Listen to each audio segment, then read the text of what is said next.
Fala por 15 minutos. Com a palavra. Boa tarde a todos vocês. É uma imensa satisfação estar aqui no Congresso Nacional debatendo esse tema tão relevante. Eu parabenizo o deputado Eduardo Costa, o deputado Alexandre Padilha pela iniciativa, cumprimento todos os deputados, em nome dos quais eu cumprimento todos os integrantes da mesa e os presentes. Acho que, antes de mais nada, é importante deixar claro, né, nesse debate que não é apropriado a utilização do termo maconha medicinal. Esse acho que é o primeiro ponto para esclarecimento.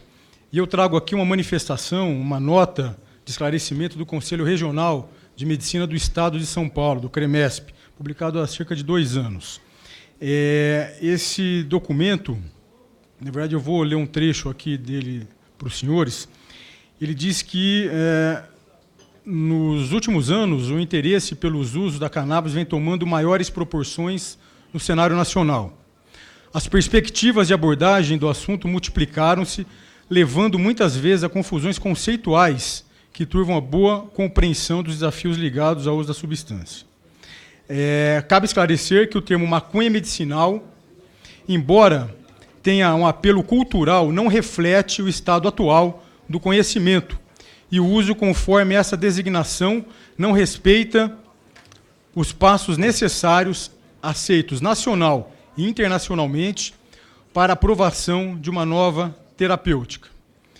Ele dá sequência no documento dizendo que o desenvolvimento de novos estudos que ofereçam evidências para a eventual utilização terapêutica de canabidiol, um dos componentes da cannabis, ou outros canabinoides, receber apoio daquele conselho. Contudo, a aprovação, no momento histórico atual, de usos na saúde derivados de cannabis, para os quais os procedimentos consagrados para a liberação de medicamentos não foram respeitados, merece repúdio e grande preocupação do Conselho. E aqui, deputado Eduardo Costa, eu já venho responder uma das questões que o senhor colocou sobre uma manifestação da Organização Mundial da Saúde que coloca o canabidiol como sendo um composto que pode e deve, quando bem indicado, ser utilizado de maneira terapêutica. E aí não entra em conflito com a posição, por exemplo, das associações médicas brasileiras, né? Porque a gente precisa fazer uma diferenciação aqui. Nós temos a maconha, nós temos o cannabis, que tem vários compostos. Dentro desses compostos, o canabidiol, por exemplo, ele é aceito, não só pelo Conselho Regional de Medicina do Estado de São Paulo, como eu acabei de ler aqui, mas também pelo Conselho Federal de Medicina, Sociedade Brasileira de Pediatria, Associação Brasileira de Psiquiatria, em algumas situações específicas, como inclusive eu vou falar um pouco mais para frente. Então, não existe nenhum desacordo em relação à posição, por exemplo, que a comunidade médica brasileira tem com o que a Organização Mundial da Saúde coloca. A grande questão nesse debate é que nós precisamos, quando ofertamos algo terapêutico, alguma substância terapêutica para a população, assegurar que essa substância tem segurança no seu uso e também que ela funciona, que ela tem bons resultados terapêuticos. Essa é uma questão central nesse debate, inclusive eu tenho até um questionamento para fazer, eu não sei se nós temos, devido à saída do Dr. William Dibs, temos outros representantes da Anvisa aqui, a senhora, que o Dr. William Dibs disse que a Anvisa procederá, por exemplo, importação de medicamentos à base de cannabis, de insumos, sem passar, por exemplo, por testes clínicos, nem nível 1. Então, até depois eu gostaria de entender melhor essa situação. Nem nível 1, nem nível 2. Ou seja, eu queria saber como é que fica a questão da segurança desses produtos para a população brasileira. Porque o que é importante quando há liberação de uma terapêutica é que a autoridade reguladora atente para as questões de segurança e de bons resultados. E essa é uma questão importante, né, enfim, em especial quando do uso de óleos derivados da cannabis, porque além do canabidiol, que é uma substância sabidamente que tem uma ação, por exemplo, no controle de epilepsias refratárias na infância, nós temos outras tantas substâncias, como, por exemplo, o THC, que sabidamente é um fator de risco importante para uma série de problemas de saúde, inclusive para transtornos mentais graves, como quadros psicóticos, incluindo aí a esquizofrenia. E aí nós temos vários dados científicos corroborando esse cenário. Então, é importante que nós tenhamos todo esse processo de liberação de uma droga para uso da população, que nós tenhamos cuidado nesses aspectos. Uma outra questão que é importante ficar claro aqui é que o canabidiol, né, novamente, só para reforçar esse ponto, ele é utilizado não só no Brasil, mas em outros países. Aqui eu trago um texto publicado pelo professor Peter Greenspoon, professor da Universidade de Harvard, publicado no final do ano passado, um texto chamado Canabidiol, o que nós sabemos e o que não sabemos. É que ele deixa claro nesse texto, né, enfim, que o uso do canabidiol, enfim, é importante para algumas situações clínicas, como casos de pacientes na infância que apresentam epilepsia refratária, como no caso da doença de Dravet.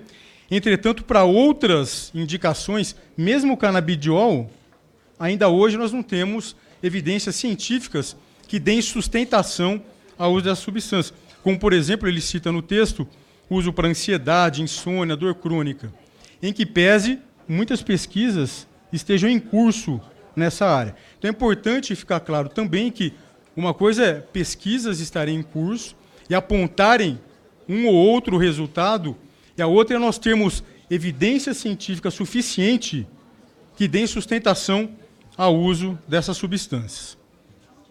Diante desse cenário, então, a Sociedade Brasileira de Pediatria, juntamente com a Associação Brasileira de Psiquiatria, são duas entidades médicas, publicaram agora, recentemente, no mês passado, um documento chamado Uso do Canabidiol na População Pediátrica. E aqui também eu vou ler um trecho desse documento para os senhores. Diz o documento que é responsabilidade ética esclarecer que até o presente momento não há, na infância, evidência científica classe 1 ou 2 para que essa substância seja usada para qualquer outra situação que não sejam as crises epiléticas de muito difícil controle e que não respondam às terapêuticas atuais, que inclusive é a mesma posição do FDA americano, do Food and Drug Administration. Ou seja, é a mesma posição. Então, as entidades médicas, por exemplo, têm a mesma posição da Organização Mundial da Saúde, do FDA, que é o órgão regulador de medicamentos nos Estados Unidos, por exemplo. Essa é uma questão importante, né, enfim, porque no Brasil nós temos tido a possibilidade da importação de óleos, de extratos da cannabis. Agora é importante dizer também que nesses países de origem que exportam então esse óleo para o Brasil, a regulação lá também não é uma regulação de medicamento, né, mas sim de suplementos alimentares.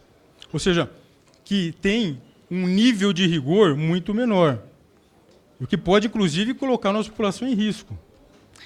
Esse é um ponto interessante, porque recentemente eu estive numa reunião no Ministério da Saúde com uma empresa farmacêutica canadense que está querendo explorar o mercado da cannabis aqui no Brasil.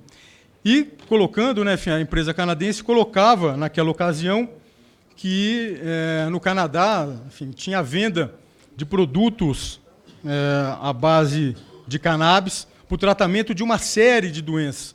E eu fiquei até impactado, assim, a quantidade de doença que, de acordo com aquela empresa canadense, poderia ser tratado com os extratos, com os óleos de cannabis, que tinha uma composição que variava na porcentagem, mas uma composição de canabidiol e de THC. E aí eu perguntei, eu falei, mas e as evidências científicas? É vendida esses produtos todos no Canadá? E evidência científica, cadê os estudos? Né? A senhora poderia nos nos informar aqui, estava lá no Ministério da Saúde ajudando a entender esse cenário.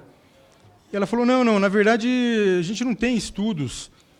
O que acontece é que é uma regulamentação diferente que acontece para o uso dessa substância, que não é uma regulamentação de medicação e sim de suplementos alimentares, que é basicamente o que nós temos importado, inclusive hoje no Brasil. Dentro desse cenário, a gente tem uma novidade, inclusive uma novidade envolvendo o país, que é o canabidiol sintético. E essa é uma situação interessante, porque, como já foi dito aqui também, nós temos problemas na importação desses produtos, né? Nós oneramos nosso serviço de saúde, nós causamos dificuldade para as famílias que têm pessoas que fazem uso desses óleos. E aí, diante da possibilidade da utilização que está para acontecer no Brasil do canabidiol sintético, nós teremos um cenário que poderemos estar diante da possibilidade de termos mais eficácia desses medicamentos.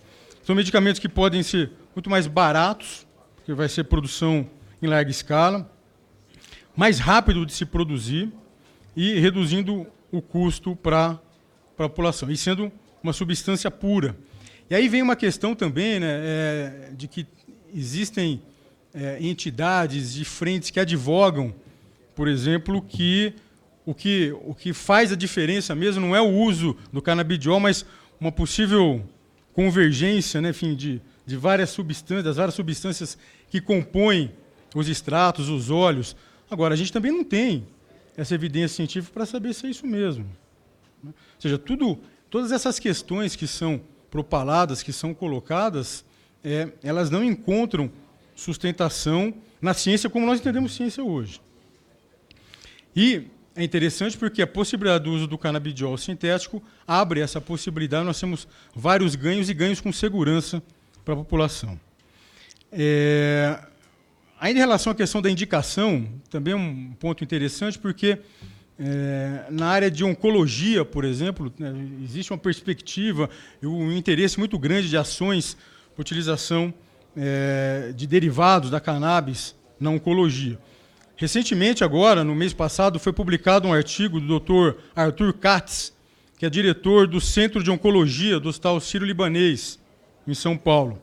É um texto que fala do encontro anual da Sociedade Americana de Oncologia Clínica, realizado em Chicago. E se tinha a expectativa de que a Sociedade Americana de Oncologia Clínica tivesse posições novas em relação à questão dos derivados da cannabis para o tratamento das pessoas.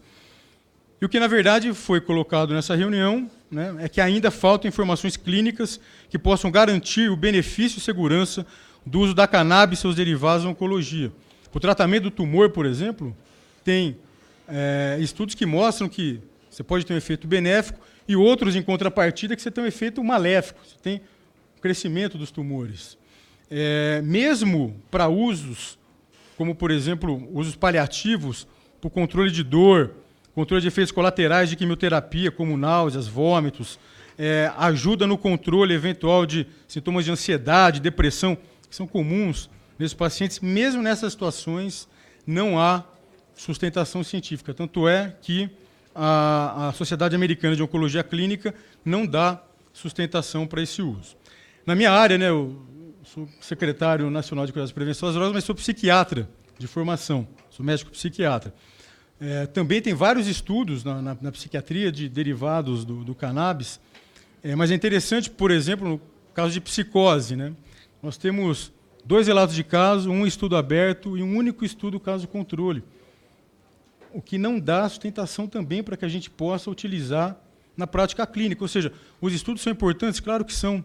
No entanto, nós precisamos nos ater onde nós estamos no presente momento em relação ao embasamento científico para isso. Diante desse cenário, o Conselho Federal de Medicina tem uma resolução, a 2113/2014, que aprova, na verdade, o uso do canabidiol, né, retomando essa questão, então, o uso compassivo do canabidiol, porém, veda a prescrição da cannabis in natura para uso terapêutico, bem como quaisquer outros derivados, com a sustentação dessa posição de que ainda não há evidências científicas que comprovem que os canabinoides são totalmente seguros e eficazes no tratamento da epilepsia. Assim, a regra restringe a sua prescrição de forma compassiva a situações onde métodos já conhecidos não apresentam resultados satisfatórios. Tem uma outra situação que é importante, né? Enfim, em que pese a gente, obviamente, nós não estejamos discutindo aqui os aspectos relacionados ao uso de droga de maneira recreativa, ao tráfico de drogas e coisas assim. É importante que também, enfim, nós atentemos para uma situação que eu queria trazer também aqui para esse debate. A Organização das Nações Unidas publicou um alerta no ano passado. Na verdade, é o órgão da Junta Internacional de Fiscalização de Entorpecentes. É um alerta especificamente voltado para a América do Sul. E nesse alerta diz que a Argentina, Colômbia, Paraguai, Peru e agora o Brasil têm realizado iniciativas para regular a venda de cannabis com fins medicinais. E continua esse alerta dizendo que a disponibilidade da cannabis na região, que na América do Sul, continua aumentando, impulsionando, né, continuou sendo aumentado o uso, sendo impulsionado pelas políticas públicas e iniciativas legislativas. Concluda. O uso, então, mesmo recreativo, tem sido impulsionado pelas políticas públicas e iniciativas legislativas destinadas à autorização e regular dessas substâncias, como possível uso medicinal. O que acontece, na verdade, é que a gente também precisa ficar atento para isso, não é possível a gente desconsiderar isso, é que, na verdade, no país, isso daí é uma experiência internacional, esse movimento pró-flexibilização de uso de maconha, isso daí pode levar na população brasileira uma diminuição da percepção de risco dessa droga. Ou seja, isso daqui, na verdade, não faz mal, é quase que um remédio. Então, esses conceitos precisam ser quebrados. Só para a gente reforçar isso, o governo americano tem um estudo chamado The National Survey on Drugs and Health, que mostra que desde 2008, quando houve a flexibilização nos Estados Unidos por uso da maconha dita medicinal, tem acontecido nos Estados Unidos um aumento de 5% a 6% anual do uso da maconha. Diante disso, então, para encerrar, presidente, é importante que nós estejamos atentos para essa situação. O Ministério da Cidadania se coloca contra o plantio, enfim, de maconha para fins medicinais. Hoje nós temos perspectiva clara da produção de canabinoide sintético no Brasil. Essa é uma questão importante também no que diz respeito às famílias. Nós não podemos, por conta de um hiato assistencial que vem acontecendo durante muito tempo na assistência farmacêutica às famílias, que as famílias, na verdade, tenham que plantar as plantas que vão dar origem aos remédios que seus filhos possam utilizar. A gente retrocede isso a uma situação que não é aceitável para um país como o Brasil.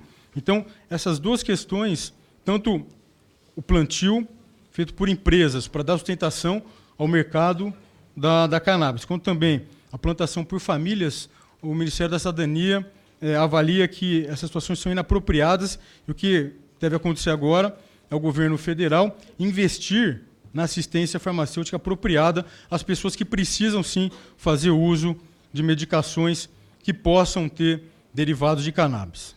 Muito obrigado.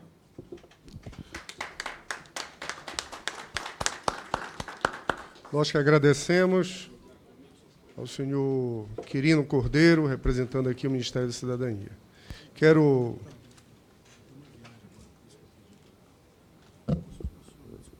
Pode.